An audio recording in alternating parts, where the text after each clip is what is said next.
Hello, chat, and welcome to the Dive Live, driven by Kia, Season 9, Episode 33. We're missing something, though. We don't have... We're in Texas, so we don't have the same setup as normal, and we're going to just play our theme song this way. This is a very special episode, though. We have some guests. Takeshi here is a legendary Brazilian mid laner turned caster as well. I'm the legendary Brazilian mid laner, the king that never wear the crown. Got 5 finals, lost those 5, but yeah, still a caster for the right games nowadays. Welcome. We also have another very special guest. We have the LTA Kia Player of the Year, Inspired. Thank you. Use it. Okay. First of all, this goes way too long. I'm sure you're very surprised to be winning this award, but how does it feel with what you guys have accomplished so far this year on FlyQuest?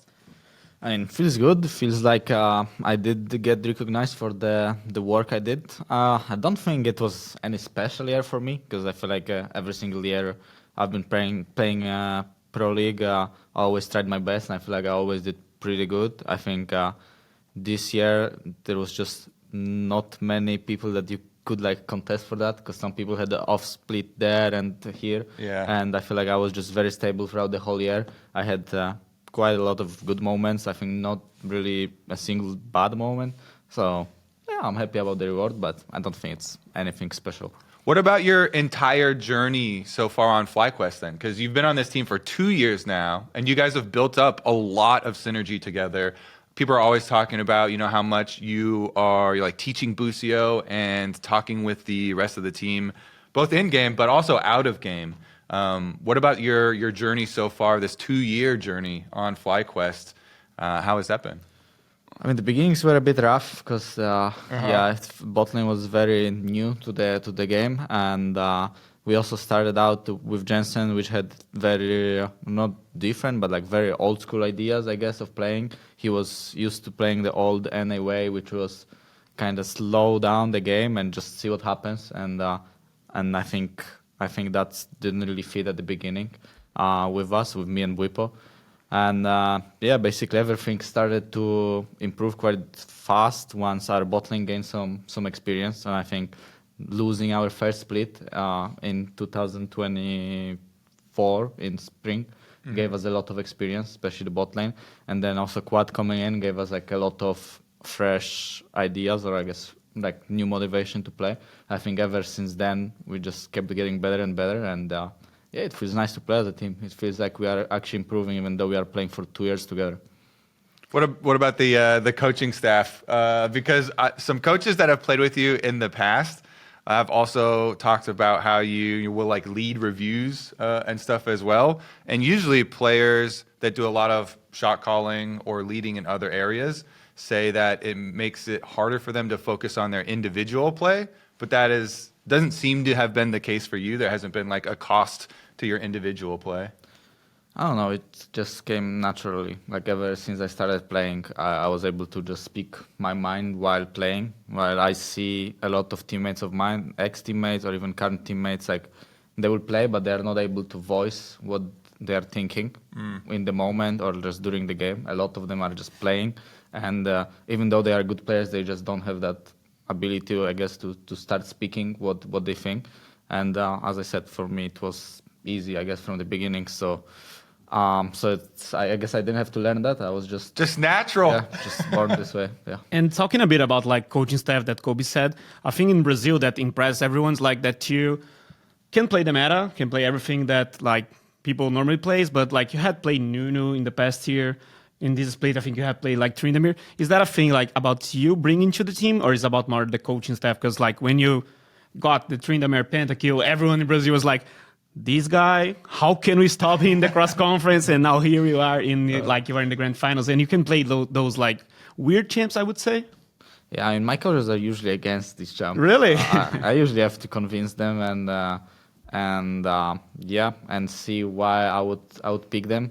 They are bigger fans of just playing standard league and just looking what Asian teams are playing. I think I don't really try to copy Asian League 100%. I think there are stuff that are doing really well, but there's also stuff that they can do better. And I just try to have a good mix of both. So when I feel like some champ can have good ability to win a game in certain spots, I will try it and I will see if I can actually make it work. Because I do believe there is a lot of champs that can win you games in different situations, but a lot of these champs are very hard to play. So if you are not used to them, you have to put so many games in order to even get good at the champ to try to compete. So that usually is not even worth your time. So yeah, I guess the easier champs I can pick up, like Nuno and Trinovert, don't seem too complicated. Sure. Yeah, I wanted to ask because, I don't think it's a surprise to anyone that you won this award, but you've been doing really well for a really long time now. What do you think it is that allows you to stay ahead of everyone else? Because I know a lot of the time when people are trying to become the best, you can model after the people ahead of you or whatnot, but when you're on top, sometimes it can be hard to continue to grow because, you're just beating everybody. So what's that been like for you, and how have you managed to stay ahead? I think I just question every single decision that I make and my teammates make. Doesn't matter if the result is good or not. That's why sometimes it's even a bad thing, because sometimes I just overthink too many stuff, which can end up being pretty simple. But so yeah, sometimes I get to the conclusions fast. Sometimes it will take me a lot of games and thinking and trying the stuff until I come to conclusion which play is correct or what I should be doing in certain situations. And I think because of that and because of the fact that I played like so many games already, I just have good idea of what's working and what's not. And as I said, I just question everything. Even if we win the game, I will think about if that was because the play we made was good, or is it because enemies were just worse than us. And I think that's just a good way of looking at the game. And if you look at it like that, even when you are losing, you kind of need to stick to your ideas when the things is not working out, and then you need to actually find why the stuff is not working out.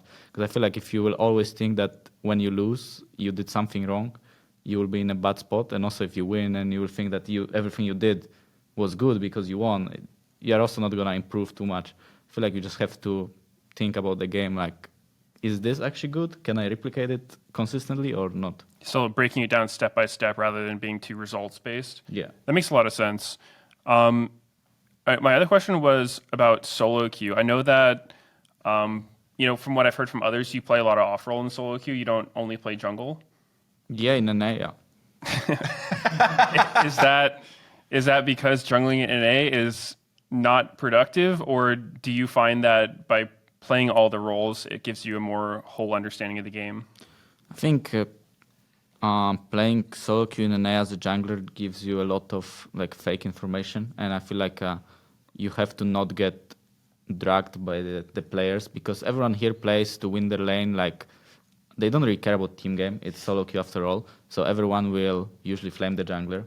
And sometimes they might be correct. Yeah, true. very, very often they are also not really correct. And at the end of the day, you just it's a team game for me. I play competitive league. I don't really care about solo queue, and I wanna win official games. So I need to always have, I guess, clear mind and not really get affected by the statistics of solo queue. For example, if I would play correctly in solo queue, in my opinion, I might lose games.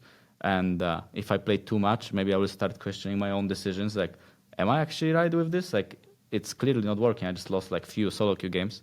And I think it's not the best way of thinking like that. And playing off-role is just an alternative. I guess you can't really play jungle, then just at least play a different role. And maybe you will see the strength of the champion, so that when you see it on your screen, when you play offshore game or scrim, you will kind of know the power level of the champ and what it can do. I like that. Yeah, I do think it helps a lot, especially thinking about like angles to gank different lanes and stuff as well.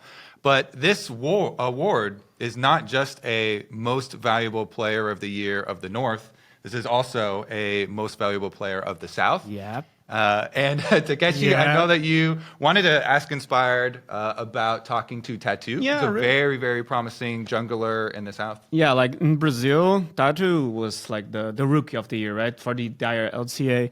And like my question for Inspire is, have you like had any talk with him before? What do you think about Tattoo nowadays? And people in Brazil are afraid, I would say, to lose him to the North, like in the future. And like TL doesn't have any jungler anymore. Maybe like something will change. And how inspired would Rank touch you if like he's ready to play in the North? What do you think about him? A small shout out to like the Brazilian fans that are afraid of losing Tattoo. I mean, I didn't hear of him at all before the year, and I think once during the split one when we came to Brazil and we were practicing for 2 weeks, we were playing a lot of different teams, and even though Furia didn't like make it to the tournament, they were still practicing, and it felt like that was the only team that was like not scared of us, at least from the jungle's perspective. I was like, wow, he's actually playing the game. He's not scared of our names, because usually when I play the game, I can easily tell when players are making decisions because they're scared, or he seemed like he has the game plan in mind. So he wanted to do something in the game in order to win it. And yeah, their team gave us a lot of trouble. So I could tell he's pretty good. And after that, I think he was just reaching out to me to get some information or some tips, and I helped him out because I think he's very, very promising player. And about losing him to South, I mean, I do think he's for sure good enough. North, right? I mean, like, yeah. He's for sure good enough to play in LTA North, and I do think if he would play with like someone like Correge, like he would for sure gain a lot of knowledge. And Oh my God. I'm not saying anything. guys. I'm not saying anything, but he might be a good fit for Team Liquid if they would be looking for it. Okay. But I don't suggest anything. I got Spawn right here. Let me get some DMs. Turn real off the quick. cell phone. Turn off. Turn off. You may, yeah, I think that's super cool to have this like upcoming talents. We should also talk about some of the other people that were in the running for Player of the Year. Even though you were the clear front runner, the second place runner-up is one of your teammates, Busio, who you have helped a lot over the last couple of years. You know, he's talked about in interviews, you know, other teammates and stuff as well. And I wanted to get your thoughts because Busio, from the outside perspective, has just grown into an absolute demon at support and seems to clearly be the best support in the league. And, you know, obviously got a whole bunch of votes as well to follow you up as most valuable player. So what do you see as Busio's, you know, big value that he brings to the team? And I think the biggest value are his mechanics. Like, he's so much better than every single support in the league mechanically, and it's not even close. I think he could contest easily, I think, with Keria for like the best mechanical support in the world. I think that's for sure his strength. And I think the weakness, I guess, is like, I think he's thinking that he will always outplay the enemies. And I think it's working very well for him in our league, because I think he's just by far the best, so he'll always find a way to outplay the enemies. So I just make sure that he doesn't get too cocky, because you can't just go for every single play, and if it's a bad play, you will outplay the enemies, and if it's a good play, then good to you. You kind of have to be a bit more, like, have a bit more thought about your play. Because that's what I'm scared of right now, because he's playing really insanely well, but I just don't want him to get over cocky and think that everything he's doing aggressively like is correct play. Because sometimes you need to slow down a little bit. Yeah. And he's a big highlight maker. He makes so many good highlights. You guys don't even see scrims, but like he makes so many highlights in scrims. Like it's insane. So yeah, I think that's like the biggest thing for him, and I think he for sure deserves to be that high up in the contest for the Player of the Year, because I do believe that he could easily get it. I guess broadcast is also at fault for his big ego, because we keep showing like the highlight Bard play and stuff every chance we get. Maybe to like calm him back down, you should show him VODs of 2024 MSI. Because that was a rough one for him. He was a first year, like that's fine. Yeah, you gotta like, you know, bring his ego down a little bit though. Remind him where he came from. But it's a cool thing about his improvement, because he's performed that well on the big stage as well. You know, last year Worlds was you know, really impressive from him as well, like in your guys' series versus Gen G and everything. So. Yeah, we're definitely excited for him. The other one was Quid, actually came in third. What are your thoughts on Quid? Because you might have to play against Quid again in the finals. Looking forward if 100 Thieves are there. I know you already said that you predicted that they will be there. Yeah. To meet you, but yeah, he got a pentakill as well. He is definitely a hard carry mid laner. Forget Yeah. this game. This Silas game never Oh, yeah. happened. I think he just gained so much confidence. Like at the beginning of the split, when they started losing, it felt like he was a good player, but he was really scared. Like it felt like the team overall they were not confident. But right now it seems like he's just not scared of players anymore. Like he's just playing his own game, and it seems like he believes he's better than everyone. The way he plays, because he's playing very aggressively and just tries to outplay everyone. He did solo kill Quad in your guys' last He series. did, yeah. I think it was a bit random solo kill. It Yeah. was more like an outplay. Quad was greeting for minions. Yeah, Quad was just greeting for me, and they're like, "Oh, he kills me." but still, I think he had the quiet beginning of the split. But as I said, I think now they got confidence as a team, and he's using it very well. So we'll play to him. Yeah. We also wanted to ask you about the possible South players. Yeah, I was that would about be to up there. say about the VKS mid laner Miro. I think from the South perspective, Titan is always the Brazilian that we are looking for Pain Gaming, but I think the Pain Gaming entire lineup went not that good. That was not really good year for them. So Titan would shine in some games, but like in the grand finals on the second split, he kind of threw a game or two there. So I think Titan would be possibly one guy that we would look for. But Miru, I think for VKS, he was the only piece that changed for the team, and they actually lifted the trophy, right? So Miru, the mid laner, on also in the beginning of the year, he was not on VKS and was on Isurus Astral, playing really solid. On second split, they went third, and was also Miru doing everything basically. So the guy that I was looking for maybe to be on the top three of the entire LTA would be Miru from VKS. That's it. Yeah, I mean, I think that matchup is the matchup that most people are hyped about for the. Sorry, upcoming series. can we hype VKS to win on the Saturday? I think so. I mean, we did have practice against them yesterday, and they did beat us. So maybe they can. Really? And who was the key point of VKS in I your think, as I opinion? said, I think their mid laner is probably their best player. It seems like he is pressuring really hard in the game, and it seemed like Trimby was just supporting him a lot with the jungler. Like they were just both supporting Yeah, the mid that's laner, common for them. and I think that's their way of playing. And it seems like 100 Thieves is very similar though. So I don't know. It's gonna be, I think, a lot about mid lane, and I do think Miru is good enough to take out Quid, but I think it's gonna be a close game. But Okay. I think it's for sure. We have a dream. Let's Yeah, try it. I mean, are you going to change your prediction for the series at all, or? I mean, we didn't scream 100 Thieves, but I mean, am I gonna change the prediction? I don't know, honestly. I think it's gonna be a 5-game series, but I think 100 Thieves is gonna Oh. win.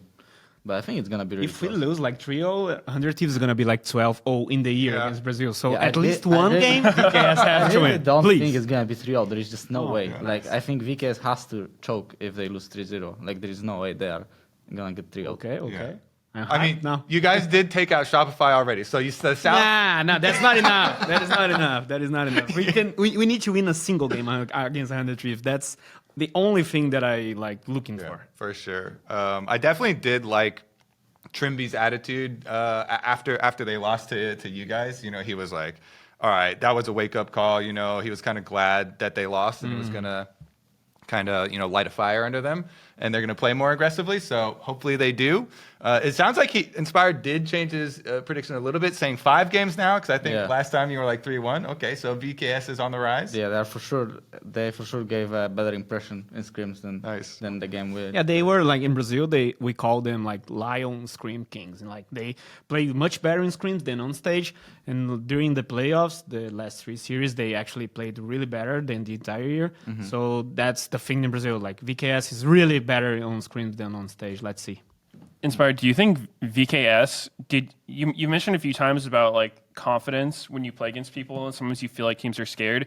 Did you get that feeling from VKS when they played against you guys? Did they seem nervous or scared of your names? Yeah, it felt like it. Okay. It felt like in game 1, they were very slow with their decision making, and then after they threw, it felt like they never recovered.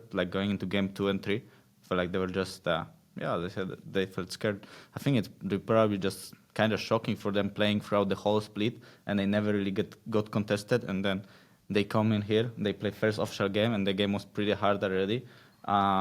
It was probably just new experience, and it's usually like that for me as well. When I go international and I play against better teams, like the beginnings are really hard. Like you have to lose a bit, and they didn't really have that much time to practice. And I talked to Trimby, he said they didn't really. I mean, there is no other team like FlyQuest in NA that you can practice against. So I think that game, and now the fact that they're practicing with us as well, I think they will for sure come in well better prepared. Yeah, I mean, they probably got a lot of confidence, like doing well against you guys in scrims, like you said. So, yeah, I mean, I think it'll be a good match for sure. I think so too. Well, congratulations once again on winning the Kia LTA Player of the Year. We are also going to talk a little bit about the patch because you are guaranteed going to Worlds. Yeah. And I thought it'd be interesting just to keep you on and included on the patch notes because you are always like looking for, whatever extra thing you can try and abuse on the next patch. And I think that a lot of the fans also are trying to look for what they can like gain some rating in solo queue or whatever with. Yeah. And this patch is pretty interesting because this is they said the bulk of the changes that they're going to have for a Worlds patch, but of course there's going to be one more where they'll make small tweaks if anything is a big outlier. But this one's pretty interesting, and I wanted to start with jungle because they are very clearly over the last couple patches trying to push AP mid laners into the meta. The most recent ones on this one that they buffed are Brand, Diana, and Lilia. And a lot of the times they just buff their monster damage amplifiers, but these ones actually had some skill changes too, especially for Brand and for Lilia. Do you feel like that is something that's actually achievable within like the current mid meta to have AP junglers, since there's seemingly fairly few like AD mids and stuff to pair them with? Because it does seem to be a goal, at least to open up more variety. I mean, I think for sure it's possible to play AP junglers. I think the biggest why people are not playing AP junglers is because the AD junglers spiked very hard on one item, and they could just snowball the game on that timing, and it felt like they were just spiking way too hard. And now the fact that Poppy and Pantheon are gonna be completely killed in the jungle, it's gonna stay. It's gonna stay basically Wukong, and Wukong is not that happy playing against AP champs. Like he really liked playing against the AD champs. Because it's passive for sure. Yeah, so for sure is not as happy of the buffs, and I think Lilia and Brand were like borderline playable. I think Lilia as a champ is very flexible. Like you can play her in so many ways. You can play her like as a carry, as a solo AP. You can play her also as a double AP. So I think pushing her buffs, like I think will make her for sure playable, especially in Fearless. Like she'll for sure be picked. I don't know if game 1 or maybe just game 3. I think Diana, I think Yasuo is in a good state, and I also think Protobelt is in a good state as an item, and Diana really likes that item. So Pantheon Poppy nerfs means 2 champs that are pretty good against Diana, means that she will have almost no bad matchups. I think if you play against a tank, you might be able to outspace him in the jungle, maybe. I feel like maybe Skarner Sejuani will be the hardest matchups for Diana, but if someone picks Wukong, I can see you play Diana, or if your mid laner has a good matchup for Yasuo. And there are only few mid laners that play Yasuo, but I also don't think he's in a terrible spot. So I think Diana Yasuo is for sure a combo you could play. I think Brand, on the other hand, is good against the Sejuani Skarner matchups. So if you blind these champs in the jungle, because you don't have that much to choose from now, as I said, because of Pantheon Poppy out, and you just game 2 pick Sejuani or Skarner, I can see you playing Brand. Like it's a really chill game for you. So overall, these changes for sure will shaken up the meta a lot. Like not even the fact that AP junglers are getting buffed, but also the fact that 2 junglers are just dropping out of the jungle. So overall, I think good changes, and I think there will be a lot of new champs played. Do you think because I know historically, you try to have a different damage type jungler in mid, right? So there's not like the boots don't become 2 value. There doesn't seem to be a lot of AD mids viable right now. There's like Yone, Maybe some Clarky. people play like Trist or Corki or some random stuff. So do you think right now it's still the case that you don't really want to play AP mid with AP jungle? Because we have seen a couple cases of people doing it, and I was just curious because like Merchants have been nerfed so many times, right? And it feels horrible to rush it.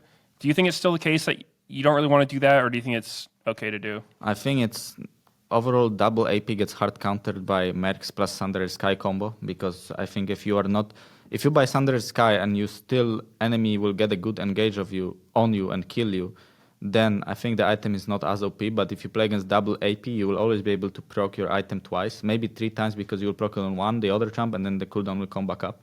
And the Mercs will make that you don't die in that window. So basically 2 AP jumps can really kill you. But if enemy champion is not playing that, if they're playing like a health stacker like Sejuani, I think playing double AP is not the end of the world. It starts getting worse later in the game. But I think if Sejuani is in a good spot in the game overall, getting gold and getting her second item in a good curve in the game, I think she's already in a good spot. So then obviously something went wrong in the game, because the champ shouldn't get even gold. So I think right now, as I said, I think Mercs plus Thunder Sky and these Conqueror junglers, like you don't want to play double AP against them. But if they are kicked out of the meta, I don't really see a reason why not to play double AP, as long as your top laner is an AD champ or the AD bruiser and you have an ADC in the comp. I think it's completely fine. And I think AD mids are playable. I don't think that's a mistake. I mean that's an issue. I think people just rather play AD junglers right now. That's why everyone sticks to mages. Makes sense. This one's not technically a jungle change, but I do think it's something that you should keep in mind when you're prepping for Worlds as like a possible, fearless move. I have become a pretty big fan of jungle Jax since they buffed his passive attack speed. Namely because I play a lot of Volibear and he's insane into Volibear, absolutely dumps on Volibear, but also like Xin and stuff like that if those are getting picked. So I think you should have the Jax pocket flex ready for Worlds. It's for sure really good against Xin. But as I said, do you want to pick him early blind? Probably not, because if someone picks Brand, I feel like Brand will have really easy time against Jax. Like you get a free jungle first clear, because Jax's weakness is that early game he has no jungle sustain, so he gets low. And then you will get a free early game, and then after that, I think Brand just works very well in team fights against Jax. But if enemy blind speaks Xin Zhao, I think you have free game as Jax. So. Yeah, especially like as a flex with if Whippo or Geckos want to do some stuff with you, I think it's definitely there, because the Jax buffs on this patch people were super freaking out about because the extra resistances on your ultimate are substantial. The actually solo queue win rate on just the day one data didn't spike like crazy, but it definitely is a strong buff to be able to have that durability on your ultimate. What were you looking at though, Takeshi? I think the bot lane adjustments were nice, at least in my POV. I think like unless you are like Karma or Nico, basically everyone's playing Spellbook, right? So getting Spellbook a little bit nerfed, the Redemption also getting the same way of being nerfed. I think there's a possibility to opening up more things. Caitlyn is kind of decent. Jinx, high range ADCs maybe will show up a bit more. So I think the bot lane adjustments, in my opinion, are okay. Yeah, in the right way. What's funny, win rates are not everything, but just scrolling through some of the day one win rates, the Draven changes, he spiked the hardest of any champion. I don't know. They gave him 10% attack speed out of nowhere. Why? The champ that is all in you level 2 just gets 10% attack speed. Yeah, doesn't make sense. Masu, how is Masu at Draven? We don't want to see that. No, this is terrible for us. We don't want to see that. Okay. Well, that was super fun. Thanks for sticking around for the patch discussion as well. And once again, congratulations. Thank you. LTA Player of the Year. Yeah, you can use those. Maybe not too close to the mic. Okay, sorry guys. But thank you so much. Yeah, thank you guys. Just, peace out. We're live, but they'll get a peek behind the screens.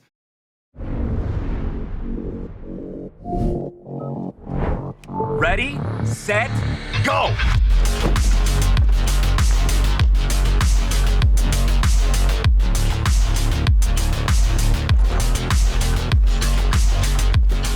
I'm at 47%. Oh, I'm on 63%. Man, I'm at 50%. Boom! 80% winner! The Kia EV9 can go from 10% charge to 80% charge in just 24 minutes with DC fast charging.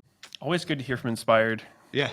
He's one of the pros that I feel like he's just very real with I think like his point on the Sundered Sky and Mercury threads, that's a thing that I never heard, never listened before. Like I actually agree with him. Yeah, the extra durability and timing. Like if you hit the break point of being able to get another proc off of Thunder Sky because of Merc Treads. Yeah, I actually really like that. Yeah, it's like he adds on to the the baseline info is like most people know Merc Treads is really good against double AP, but then it's like the extra condition of like if you're a sustained champ, that matters even more because their weakness is getting one shot bursted. But against double AP, it's not going to happen. I feel like you're so far away now. Nice. All right. Let's squeeze in the boys here. So we are going to go on to some regular scheduled news as well. Thank you, Inspired, for joining us. I'm actually not 100% sure if we need to do the normal YouTube break, but if we're doing the normal one, then this is going to be the cut for YouTube. And we'll say, welcome back to The Drive, driven by Kia, for the regular part of the episode. First up, our regular news is that Impact is leaving Team Liquid. They had their big announcement. Impact is obviously a huge legend in the scene. This was for sure a rough year for him. How many titles he have on the North? Maybe like 6? We gotta look. I don't know. We definitely would got to guess- check because he has a huge trophy case. Yeah. I would guess 8, but I'm kind of just making it up. That could totally be wrong. He's also Between 6 and 8 for sure. Yeah, he's also the second oldest in the league. Core JJ, his teammate, is the oldest one. But as soon as I saw that, even though Impact's like individual play has dropped off this year a decent amount, and it's probably his toughest year overall. It was mostly like individual laning and mechanics stuff. So I was really hoping that even if he doesn't come back as a player, which he still could, I was at least hoping that he'll stay on as a coach, for one of the teams. The Brazilian community wants him on Pen Gaming. Pen Gaming is in a struggle with their actual coach, Shiro, and people are like making some, I would say, fanfics.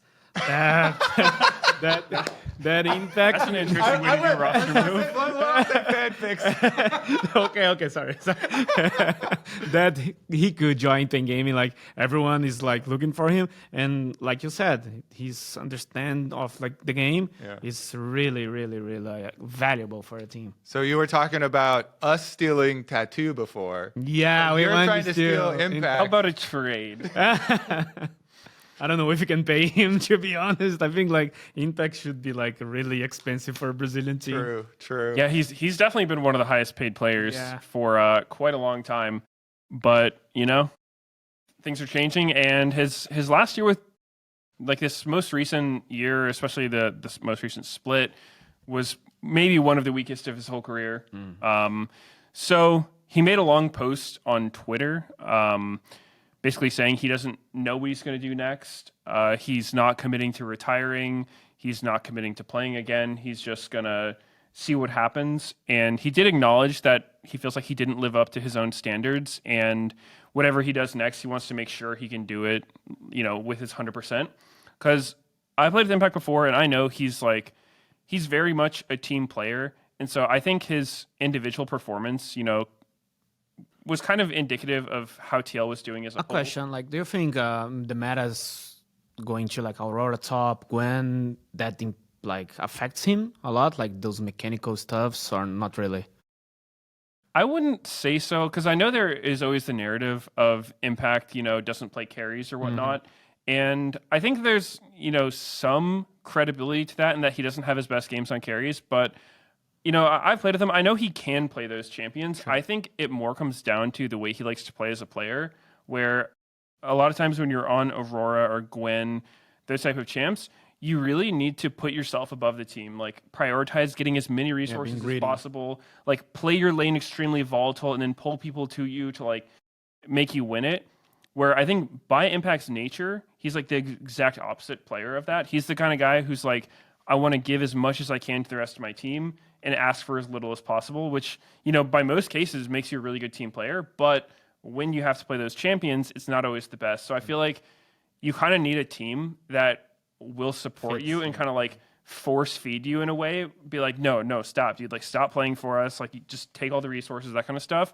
And when a team is really used to playing with the other style of like, Mr. Tank, who's going to give us everything, like happily swap into the bad matchup kind of deal, it's a really big shift.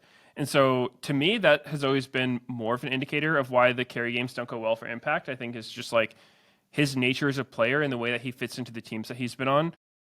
So I don't see any reason why he couldn't play those, even though like he has had some rough performances on those type of champs. But I've also seen him do really well in those type of things. Like Gangplank, I think, is one of his all-time best champions, and he's like one of the hardest champs to play in the game. So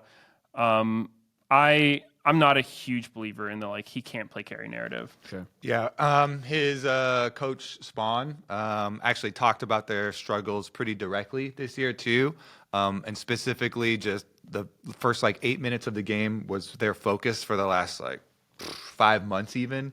So a lot of just basic mechanics and early lane phase was just became a struggle for him, and was a really big deal. But yeah. I hope that he stays on as coach or even comes back on a new team. Maybe sometimes change of environment, little breaks. He's a legend. Some time off, and he can fix those things up. But we should look forward to this weekend. So we've got some more hype. One win. We've got some That's more. That's all I ask. We've got some more. I mean, Inspired said I start to believe again. Keyed stocks are going up. They beat them in scrims. They beating FlyQuest in scrims is definitely, at the very least, going to give Keyed way more confidence. And playing with confidence, you can definitely tell when the differences between a team that's super scared or playing with confidence. And you need that versus 100 Thieves, especially because if you don't have confidence, 100 Thieves are going to take the fight and they're going to beat you in the fight because they do not hesitate, especially River and Quid. So this actually makes me more excited for this first upcoming match with Keyed and 100 Thieves now. Yeah, like on this past weekend, at least in the Twitter, etc., Brazil were saying that the draft counts really hard to like the trio in both series, right?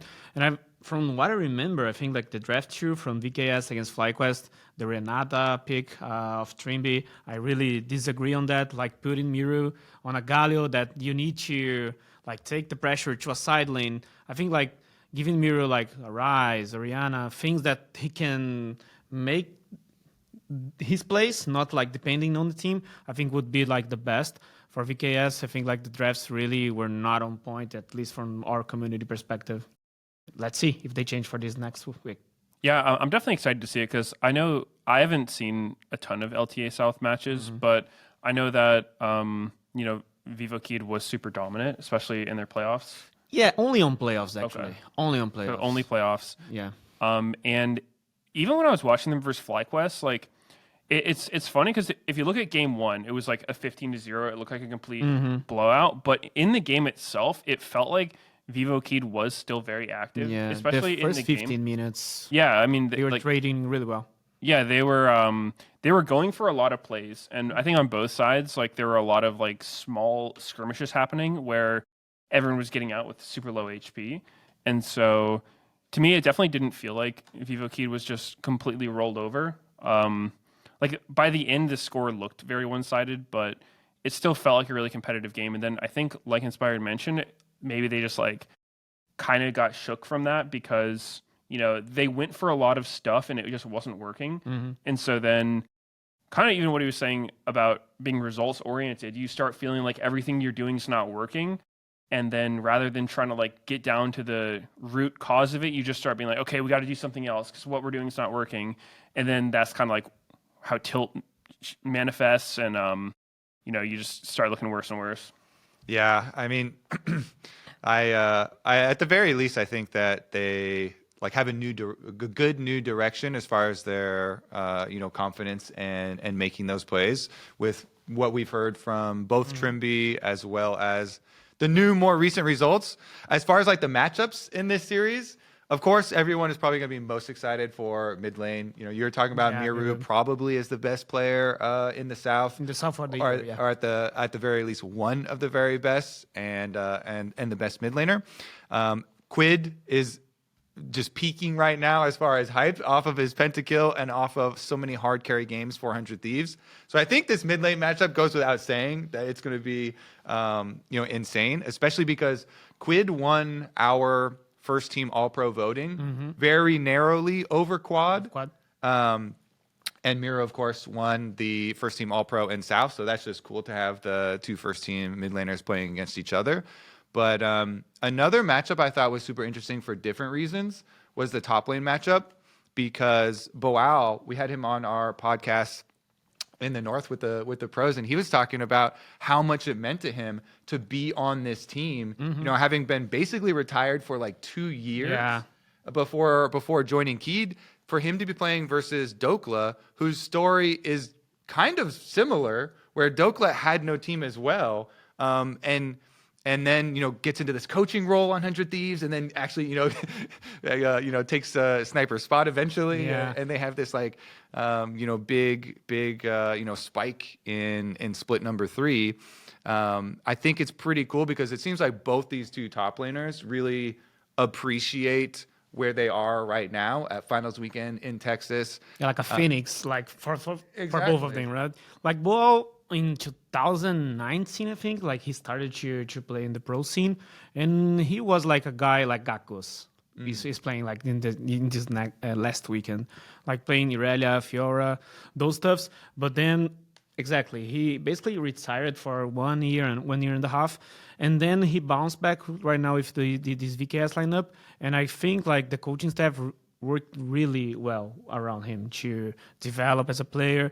And his champion pool right now, he doesn't need to play what he shined on the beginning of his career. Like he can play Sion, he can play Aatrox. I think those are the two champions that I look the most. But on the Dokla side, talking about champions, I think Boa will not go to the Rumble way, and Dokla will go much more. So for the top side matchup, I think that's how things are going to be. Boa just like playing almost on an island, I would say. They don't play so much often for him. Yeah, it's because the story you were saying about Boal is actually really similar to Dokla, I would say, with like how he started versus how he's evolved over the years, which I think is kind of it's like a rite of passage for top laners, where all of the young top laners, it's like, you don't normally see, it's like, hey, this like young 17-year-old rookie is a Scion or crazy tank player. Yeah, you don't really ever see that. Usually the way you climb in solo queue and really like develop as a player is playing these like super aggressive picks. Like Dokla was very known for Jace initially, and like Fiora, Camille, he played all those carries. And then slowly he started playing more like bruisers, like Urgot Aatrox stuff. Still hated tanks when I played with them in 2019, but now on 100 Thieves, I think having that chance to step back, be a coach, and get more of like that top-down view of the game, see how top lane interacts with the rest of the map. Because when you only play one role, it's really easy to be like, okay, guys, I picked Sion this game, and I was pushed in the whole game, and then we lost. That was really chill. Like, I want to do that again. But when you can actually see like the whole game from not just that Sion's perspective, you understand the value it can bring. And so he's been playing a lot more team fighting champs like the Sion, like Rumble. And so I think it's always really cool to see that in a player's like development over the years. So it seems like they have kind of a similar story, and they're playing more team oriented stuff now. Yeah. It is a similar thing, though, for 100 Thieves. They don't play to Dokla either. So while it's like cool narrative, and stuff for both these guys, it's not going to be the focal point. But even if you're not played to as a top laner, you can still have some big effects, especially in a lot of these team fights. And we've definitely seen that. Yeah, but I do have like another perspective on the other side of the map. Like a key point for VKS during the LTA South playoffs, it was like Trimby getting a good matchup and going mid lane against Miru. But I think like, as Inspired said, Buzio and Masu are just like smurfing on everyone. And I think, at least in my opinion, FBI and Ayla, they are an okay bot lane, but they are not like trying to go to the limit, punish as much as they can. So in my perspective, I think like Trimby will be a little bit free on the map, and that maybe can get us a point to beat 100 Thieves. It is an interesting point because ThinkCard, Furia coach, brought it up a lot too. Since we had a big draft focus with him when he was on our analyst desk for their series, he was really, really focused on like getting Trimby counter Yeah. pick. That happens every time in the LTA South playoffs. Trimby getting counter pick, going mid. Yeah. Counter pick, going mid. That's it. Yeah, so maybe they can actually get that strategy off the ground versus 100 Thieves, because if he can, then affecting this superstar matchup Yeah. in the mid lane is going to be pivotal. Both Quid and Miru definitely have the ability to super hard carry games. So that matchup's super cool. We should also touch on the jungle, the last of the roles we haven't quite touched on, because River is obviously an amazing jungler, and I'm trying to lead this movement to get him to stay here after this year, even though he probably has to go back to Korea for military service. I like tweeted it out after the last series that he smurfed on. Actually, I think it was after he got the big kill at Baron with Kiana, and they won that series. But he replied to my tweet asking, hoping that he can stay. He said, he was like, okay, find me a wife and DM me so that he can get That's funny. residency here. All right, who's gonna step up? We need Just one wife. Come on. just one wife. We need to keep the region. We need to keep River here so he can stay. And going versus Desamus is a super hype matchup because Desamus is This is like we just spoke about it like 20 minutes ago that VKS is much better on scrims. And in general, in Dizami's career, that was the thing on him. Like everyone's saying, oh, this guy is super good. This guy can 1v9 games in scrims, but going on stage, he doesn't do well enough, And like he's getting better on stage, but I think like this point of VKS being much better on scrims is because Dizami's used to shine much more in scrims than on stage. But I think like we have a shot on him, but Brazil actually struggles a little bit more against like super aggressive junglers like River. I don't think like he was the best against Red Canids, but against Pen Gaming, he just like 1v9 the whole series. So the hype's gonna be around mid lane, but the jungle is part of it. Yeah. Yeah, I mean, River is he's always been known for being like very creative as a jungler. I know that talking to most pro junglers, they just say like playing against River is hard. It's hard to predict what he's going to do. He's very surprising. He'll find creative angles, especially like River's really known for his Vi, because I think she's probably the champion like Vi and Jarvan that can make the most out of that kind of thing. It's like, hey, I didn't know he could get there. Like understanding where your wards are, how to get around them. When someone's going to be out of position, you can punish. So I think River's really good at that. So yeah, I mean, it's going to be a big match for Desamus. And the scrim thing's interesting because whenever I hear that, I always wonder why it is. I know a lot of the time, if someone's good in scrims, but it doesn't translate to stage, it can be like a mindset thing. Like in scrims, you play without any fear. But then when you get on stage, you start like second guessing and playing a lot safer. So I don't know if that's necessarily the case for Vivo Keed, but I know it's something that does happen to a lot of teams. So yeah, I mean, it's just hard to have that same level of confidence in scrims where it's like, you're not scared to lose, because if you lose a scrim, who cares? Like no one's going to see it. But on the big stage, you lose and like your tournament's over. Yeah, I think like the thing for Tisamis and River on my perspective as well is like I was talking with Doom, the jungler for Red Canids, and he was saying that River plays much more in the 1v1 against the other jungler than like playing against 2v2s or trying to gank so much. But Tisamis is like a really mechanical gifted guy. So I think at least on that, we will not get smashed by River into that way, because Tisamis will not press to go back, he will try to buy the fight. Yeah, I'm pretty sure Doom got a taste of the invade River, where he came was it level 2 or level 3 invade River? I think it was Carioca. Oh, okay. On the Jarvan against. Yeah. He did that, yeah. Because River definitely does play for jungle 1v1 a decent amount. So, and that's the thing, he doesn't do it every single game. So he always has that like unexpected. Yeah, you have to prepare, but he will not do that 100% of the time. Exactly. Right? All right, so let's do predictions for this one then, because the predictions for this series I think are super spicy. Obviously, Inspired just said full 5 games now. What are you feeling, Meteos? I mean, after Inspired said it, I kind of want to copy him. But before that, I would have said 3-100 Thieves. So I'll stick with that. I'm basically just the best way to judge these teams is just how they both did against FlyQuest most recently, and I think that 100 Thieves actually looked pretty competitive with them up until like the first 2 games. 100 Thieves versus FlyQuest, I think was like some of the highest level league we've ever seen in NA. And I mean, game 3 and 4 we don't have to talk about. Like the draft started getting weird, but I thought that was like some of the highest level play. So 100 Thieves, I believe, can be very, very good. And as far as Vivo Keyed, I don't think they looked like they couldn't touch FlyQuest, but it definitely seemed like after it didn't work game 1, they kind of like lost their confidence and didn't look as strong. So I think overall 100 Thieves probably just looks stronger to me. And so especially if they can get that momentum going, maybe Vivo Keyed will struggle to come back. Yeah, the momentum counts really hard for Brazil in general. Like we are a lot of passion, etc.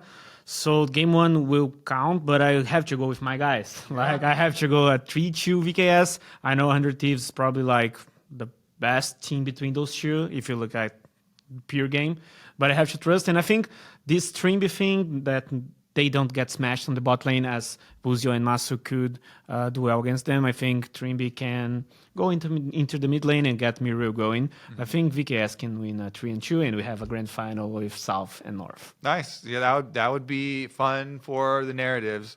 Unfortunately, I'm gonna predict the 100 Thieves 9-0 of the South. No. Because I think that would be super That's funny. brutal. No, not funny. Not funny.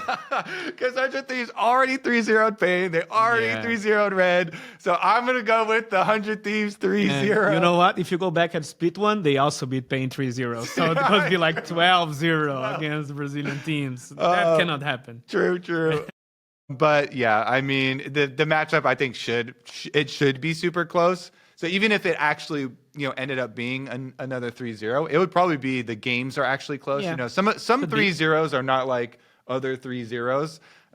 Where actually even in the previous series that they've already played, some of these games were extremely close up until the points where I was like, 100 Thieves, should definitely lose this. And then they would win that one team fight in mid lane, and we're able to push it through, and then in the end get 3-0. So, yeah, I'm gonna go for it though. Let's go, 100 Thieves. We'll see that rematch with FlyQuest. I mean, I really have my eyes on the bot lane, like we were talking about, because it seemed like I actually think in FlyQuest versus Vivo Keyed, like Trimby was really struggling. I think it felt like it looked like he was playing without confidence in that game. It seemed like, maybe he was like jet lagged or rattled or something. Like it didn't seem like he was playing to his level. But it might just be because, FlyQuest bot lane's that good. Maybe it just was super hard and he was super pressured. But I think that, if he's kind of like one of the players that drives the team and, being able to get a lead in lane and then move around is how they play, that can make a huge difference for how a team looks, right? It's like all of a sudden your guy who's creating a lot of space for you, having a lot of pressure is not doing that, your team's not going to do too well. So I think Ayla is a player who's he's really hard to judge, I think, as far as a player goes, because I think he, in a lot of ways, he's underrated in that usually when you talk about like the best support in the league, like nobody's bringing him up. But he does have some really, really good games. But on the flip side, he's had some of the worst plays ever. Some of these tower dives. Yeah, like especially when he gets near an enemy turret, like bad things happen. There was like the Karma game against Bwipo where some dirty stuff happened. Even I think this past weekend he had another one of those oopsies. So I think he's prone to making some like pretty big mistakes, but at the same time I think he's pretty solid, good at vision control. And yeah, I mean, I'm not really sure how he'll measure up to Trimby exactly, but I mean, he's definitely going to not do as well as Busio. Yeah, I mean, those plays that really stand out in your mind because they look so like even to a comical level of mistake, I think are what lead to also the feeling of both, honestly, of the 100 Thieves bottom lane members being kind of underestimated, because FBI also had some rough games at the beginning of the split for 100 Thieves.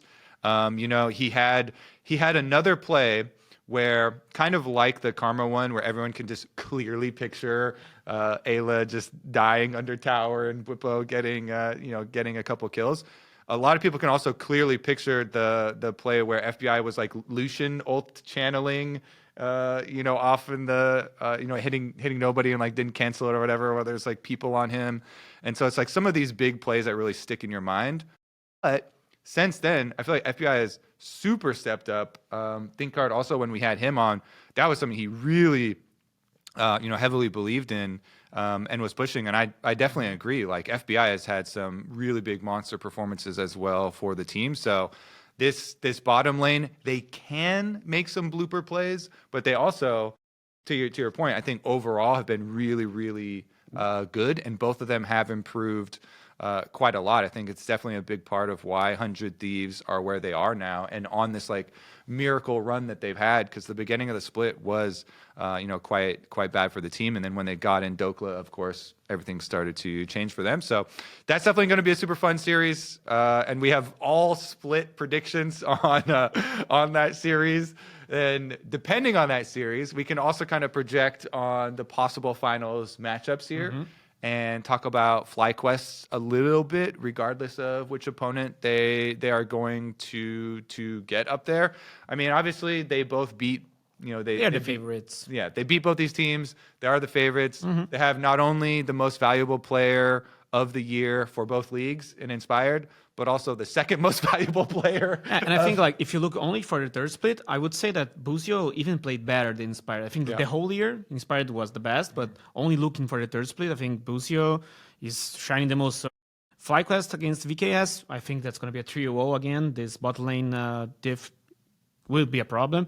And against 100 Thieves, maybe, like, from what I remember, the game one that FlyQuest win in the finals, it was, like, very close. Like 100 Thieves, I think they actually trolled a bit, right, in the game one. So I think 100 Thieves against FlyQuest, that's going to be a good matchup to see, but favorite FlyQuest. Yeah. I mean, I hope that we will definitely get more games like either way, because if Keed do make it to finals, it will mean that they have improved from the previous time that they played FlyQuest, and I think that it'll give them a lot of confidence. And with what they have, Inspired even directly came out and said that they beat them in scrims. Hopefully, at least they would do better than the 0-3. And I would actually, if they are the ones to make it to finals, I would then, predict, based off that they would be able to push us for some more games too. But if 100 Thieves make it there also, I really want to see a full 5 games. Because as you were talking about, like the first couple of games they played last time versus FlyQuest were super competitive and very action packed and could have gone their way. So I would also definitely predict FlyQuest to win either way. But hopefully we get to see some extra games in our finals, and whichever team does get there will have improved in order to meet back up with them. Yeah, I mean, the thing we didn't even touch on was the fact that FlyQuest was playing with Gakkos in their last series. Like they 3-0'd without Whippo, their starting player, which, I mean, I think by most standards, Whippo is, going to be the stronger player there. But at the same time, sometimes he does just lose his team the game. Not often. Obviously, he's a good player, but every once in a while, he'll just have a game where he just hard feeds. So, I mean, I don't know. Maybe it's less of a chance to 3-0 with Whippo. I'm not sure. Because I think before this most recent series, Gakkos didn't look that great. He was kind of like on Rumble duty, and he was there for the game, but he wasn't really a big factor. I think he actually played really well in their last series. I like that he was kind of playing more of his style of champions. The Irelia game one. Yeah, the Irelia, the Jax, which I think is what he's known for. And I was kind of predicting going into that series that Gakkos might feel less pressure on him, because it wasn't the case that they're choosing to play him to see how he can do, and it's like he has to prove himself. It was more like he's playing because Whippo can't play, right? And so it's kind of less pressure on him in that way. Yeah, and it was not like a do or die. Like if they lose, they still go to the loser bracket, right? So yeah, it counts exactly. Yeah, more so it's, for Gakkos. I think that's like a really good situation to be for someone like Gakkos, where it's like, okay, not a lot of pressure. You're forced to play, and even if you lose, it doesn't matter that much. So just go out there, do your thing, because I mean that Safety net. yeah, as far as like a rookie player coming in, that's a pretty good situation to be in. It's like you're not stressing of like, oh man, like I have to be better than Whippo here, and if we lose, then it's all over. So yeah, I thought he did really well. But obviously, FlyQuest has played with Whippo for a long time, and he's been a big contributor to their success, I would say. So yeah, I mean, I think whoever's meeting them in the finals is probably going to have a really tough match. It was also interesting because after the series, in the interview on stage, Inspired was talking about the difference between the two players a little bit as well, and basically was talking about how their strengths are reversed, where Gakko's strength is his individual laning phase, which was fully on display in that series, and he actually didn't have a lot of jungle pressure coming from Keed, and so that allowed him to be very comfortable and show the individual laning strength. Whereas with Whippo, Inspired said, it's flipped, where his lane phase, I mean, maybe his lane phase not quite as good as Gakkos even, but he really shines in the calling side lane plays later on, lane assignments, and team fights and mid game and stuff like that. And so in that series, yeah, it seemed like Gakkos was like exactly what they need in that series, because he didn't have to deal with a lot of unexpected variables and could just kind of straightforward lane. He had Busio there on the Alistar game, ganking a whole bunch of times. That was like, good. And then the other game, like he had Inspired on Ivern, shielding him up and keeping him safe. And we got to listen in on the comms, and Inspired in the team fights was like, Aurelia, don't be scared. Aurelia, don't be scared. Play the game. That's like exactly exactly what you need as a top laner. Even if there is a lot of pressure on you, it's like, oh, all my teammates are just like ganking for me all the time and like telling me, don't be scared of the team fight. I got you, and shielding you up and stuff. And so it seemed like a pretty good situation. Another thing, like with Buipo, this new swap, I think like Buipo can handle better like situations to call like reset. Play on the bot lane, he likes to play Sion more. So if they need to swap level 1 to put the AD carry, Buipo can, I think, do a better job than Gakkos because of experience, basically. Yeah. That'll be a super interesting one as well. Honestly, yeah, I'm predicting FlyQuest to win either way. Yeah. Maybe I would go 3-1 versus Keed and 3-2 versus 100 Thieves if that's going to be what we end up with, but we'll see with what we end up with. I think 3-0 FlyQuest for both seasons. Yeah, for me, yeah. To be honest, I really trust FlyQuest and Inspired. To be honest, yeah, I think just 3-0. Yeah, I think I would agree with that. I mean, maybe 3-1 if FlyQuest is like messing around, but I think 3-0 is more likely. All right. Beat down in the finals then is definitely a possibility. FlyQuest have been just such a dominant team. So they definitely deserve all of the hype and all of the respect. And I'm very excited to see what they can do in international at Worlds as well. But first as well, if they can win the LTA overall. So definitely excited and super fun to get right into this weekend. We had a good time here doing our live dive. I think that's going to wrap it up for us, though, on the dive driven by Kia. Remember, if you are watching us on YouTube, hit that subscribe button so that you don't miss an episode of the dive. You can also check us out on Spotify and Apple Podcasts. The LTA finals begin this Saturday, September 27th at 1 p.m. as 100 Thieves take on Vivo Keed Stars in the lower bracket finals. And then one of them get to challenge FlyQuest and get stopped. I will hope for the South. That's it. Yeah.